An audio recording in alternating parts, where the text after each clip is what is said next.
नमस्कार मित्रों, भगवत चर्चा में एक बार फिर आप सबका स्वागत है। हम लोग भगवत गीता के 14वें अध्याय गुण त्रय विभाग योग पे चर्चा कर रहे हैं। इस विभाग में भगवान श्री कृष्ण ने जड़ पदार्थों में जो विशिष्ट गुण होते हैं उनके बारे में बताया है। और ये विशिष्ट गुण होते हैं सत्वगुण, रजगुण और तम गुण। इन तीन गुणों के बारे में व्यक्ति जान ले कि इनका स्वभाव क्या है, इनका प्रभाव क्या है और ये किस किस चीज के कारण है, तो व्यक्ति मुक्त हो सकता है जन्म मृत्यु के चक्कर से। और इसी वजह से इस ज्ञान को परम ज्ञान कहा है। और परम ज्ञान क्यों कहा है? सर्वश्रेष्ठ ज्ञान क्यों नहीं कहा?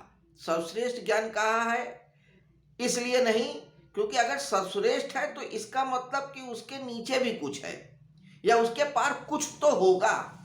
नहीं, परम का मतलब जो परे है, न वहां अच्छाई है और न बुराई है, सिर्फ होना है, तो परम ज्ञान है।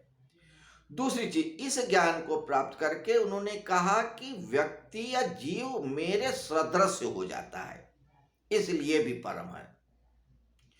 क्योंकि आत्मा और परमात्मा में सिर्फ ये गुणों का पर्दा ही कारण बनता है, बाकी जो जीव है वो परमात्मा ही है, आत्मा ही परमात्मा है। सिर्फ उनके बीच में सत रज तम का पर्दा होता है, जिस पे हम लोगों ने कल चर्चा भी किया। सत थोड़ा झीना होता है, रज उससे थोड़ा जाड़ा या थोड़ा मोटा होता है, तम बिल्कुल दीवार की तरह होता है जिसके आसपास आर पार दिखता ही नहीं। तो इस अध्याय में 5वें श्लोक से लेकर 18वें श्लोक तक इन तीनों गुणों के प्रभाव और स्वभाव के बारे में चर्चा किया कि इन गुणों से युक्त होने पे क्या प्रभाव होता है और क्या परिणाम भी होता है। हमारे ख्याल से दोबारा रिवाइज करने की जरूरत नहीं है, लेकिन फिर भी संक्षेप में सतरज सतगुण जो होता है वो व्यक्ति को ज्ञान और सुख में लगा के बांधता है, रज गुण कर्म में लगा के बांधता है और तम गुण अज्ञान और मूढ़ता में लगा करके बांधता है।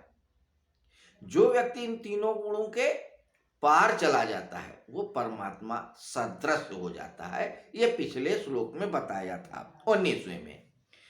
अब 20वें श्लोक में कुछ और बताते हैं इन तीनों गुणों से परे हो जाने पर, इन तीनों गुणों से अतीत में हो जाने के क्या कहते हैं। आइए श्लोक को देखते हैं, फिर थोड़ी सी चर्चा करेंगे। श्लोक कहता है 20वां, गुणा नेतान अतीत त्रिनदेही समुद्भवान जन्म मृत्यु जरा दुख दुखै विमुक्तो अमृतम अश्नुते। हिंदी में अर्थ, देहधारी, यहां पे देहधारी पिछले श्लोक में भी और इस समय विवेकी मनुष्य को कह रहे हैं, जिसके अंदर सत्य असत्य, अच्छा बुरा, धर्म अधर्म, पाप और पुण्य, आत्मा और परमात्मा का पूरा विवेक जागृत हो चुका हो, जो आत्म तत्व में स्थित हो गया होगा, जो इन सारी परिभाषाओं को अपने जीवन पे उतार चुका होगा। तो उस विवेकी पुरुष के लिए कह रहे हैं कि देह को उत्पन्न करने वाले इन तीनों गुणों का अतिक्रमण करके जन्म मृत्यु और वृद्धावस्था दुखों से रहित हुआ अमरता का अनुभव करता है। कहने का तात्पर्य है कि जो सत रज तम तीनों गुणों को अच्छी तरीके से जान जाता है वो ये भी जान जाता है कि जो जन्म मरण के चक्कर में बांधने वाला कारण ही यही है, या यही कारण है सत रज तम।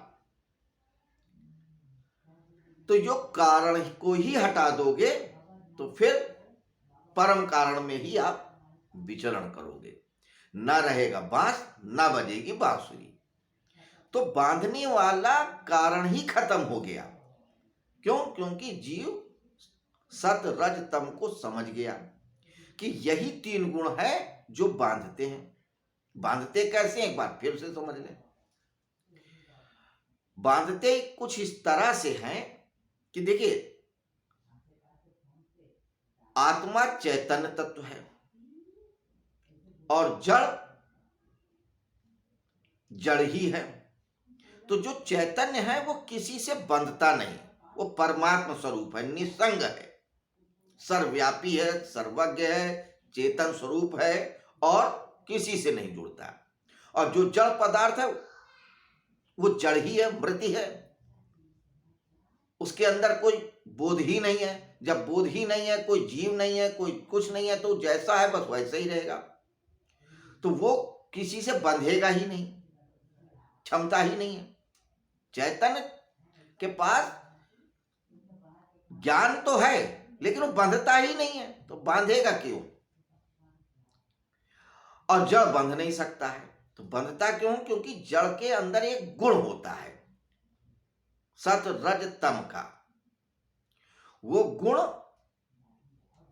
की वजह से जब चेतन के साथ संयोग होता है तो क्रिया होती है,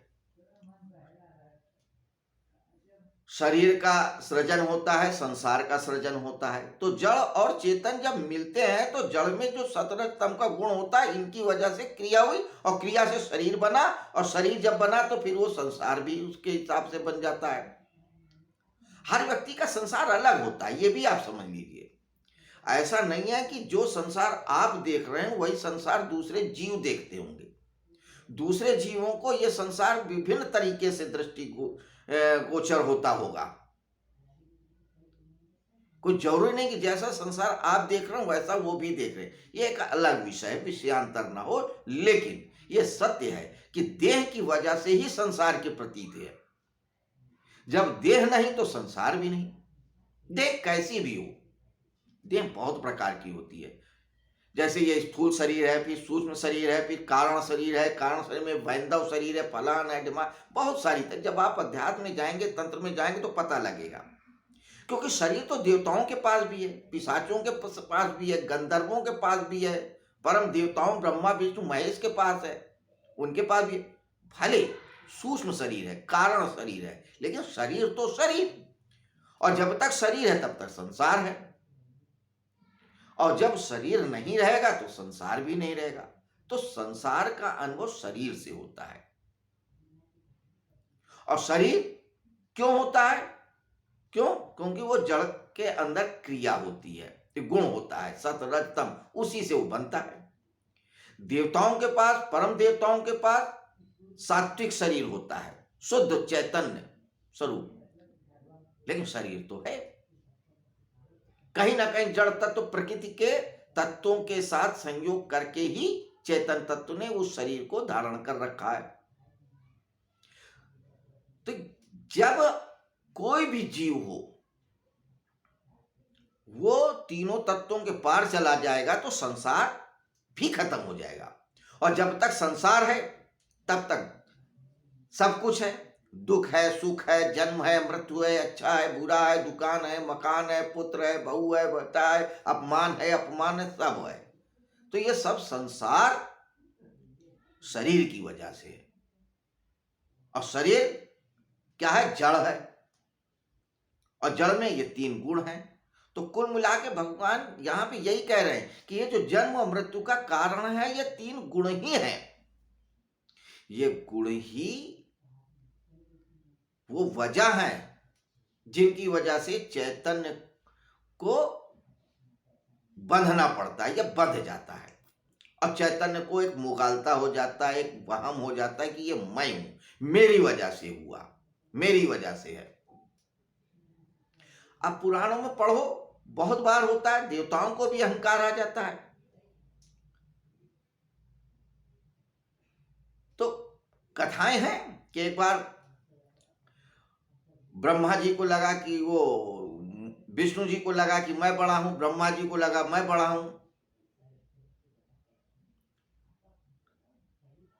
शिव जी को लगा मैं बड़ा हूं, तो सबको बड़ा लगा, लेकिन फिर उनके अहंकार भी टूटे। वो कथाएं हैं, बड़ी मीठी कथाएं, लेकिन प्रतीकात्मक कथाएं हैं, बहुत अच्छी हैं। कि बहुत बार इंद्र को तो बहुत बार अहंकार हो जाता है, तो शरीर है तो अहंकार भी आएगा। तो अहंकार शरीर की वजह से ही अहंकार आएगा कि मैं, मेरी वजह से है, और ये जो अहंकार है यही बंधन है। लेकिन जो वासुदेव है, जो परम ईश्वर है, जो परम सत्ता है, उसको अहंकार ही नहीं है, क्योंकि उसके पास शरीर ही नहीं है, वो निराकार है। अद्वैतवाद इसीलिए सबसे महान व्याख्या है अध्यात्म की, ज्ञान है, दर्शन है। विषयांतर ना हो इसलिए उस पर चर्चा नहीं कर रहे हैं, लेकिन शरीर है तो संसार है, संसार है तो बंधन है, बंधन है तो दुख है। तो दुख से मुक्ति का सबसे सरल उपाय है सत रज तम तीन गुणों से परे हो जाए। ये जान ले कि ये जड़ जो पदार्थ है इसमें ये गुण है, मैं जड़ नहीं हूं। हमारा ये हाथ है, पैर है, आंख है, नाक है, कान है, ये सब क्या है? जड़ है, जड़ पदार्थ है।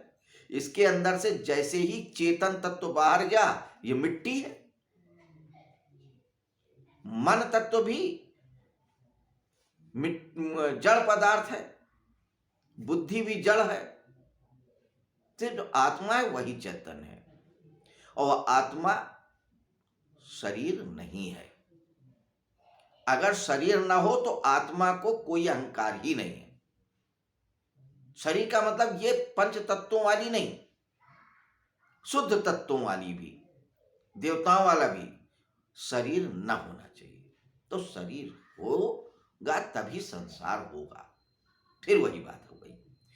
तो सत रज तम तीन गुणों से जो पार चला जाता है वो जन्म मृत्यु और वृद्धावस्था के और दुखों के पार चला जाता है। क्योंकि देखिए दूसरे अध्याय में भगवान श्री कृष्ण ने कहा है आत्मा मरती नहीं है, देह और देही, देही का मतलब आत्मा, तो मृत्यु को देह प्राप्त होती है। नाशवान देह है, देही नहीं। देही ना कभी पैदा हुई है और ना कभी पैदा होगी, वो सदा से थी और सदा रहेगी। तो सारे दुख, सारे क्लेश, सारे प्रपंच सब देह के हैं, और देह में ये तीन गुण कारण है। तो इन तीन गुणों से परे हो जाओ।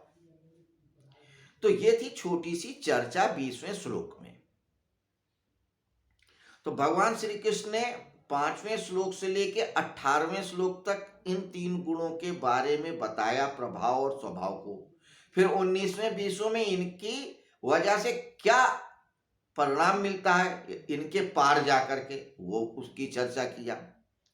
अब 21वें श्लोक में भगवान श्री कृष्ण ने अर्जुन प्रश्न पूछते हैं कि ये ठीक है, आपने 19वें 20वें बताया कि तीन गुणों के पार जो चला जाता है वो ईश्वर स्वरूप हो जाता है, वो सुख दुख और जन्म मृत्यु से परे हो जाता है।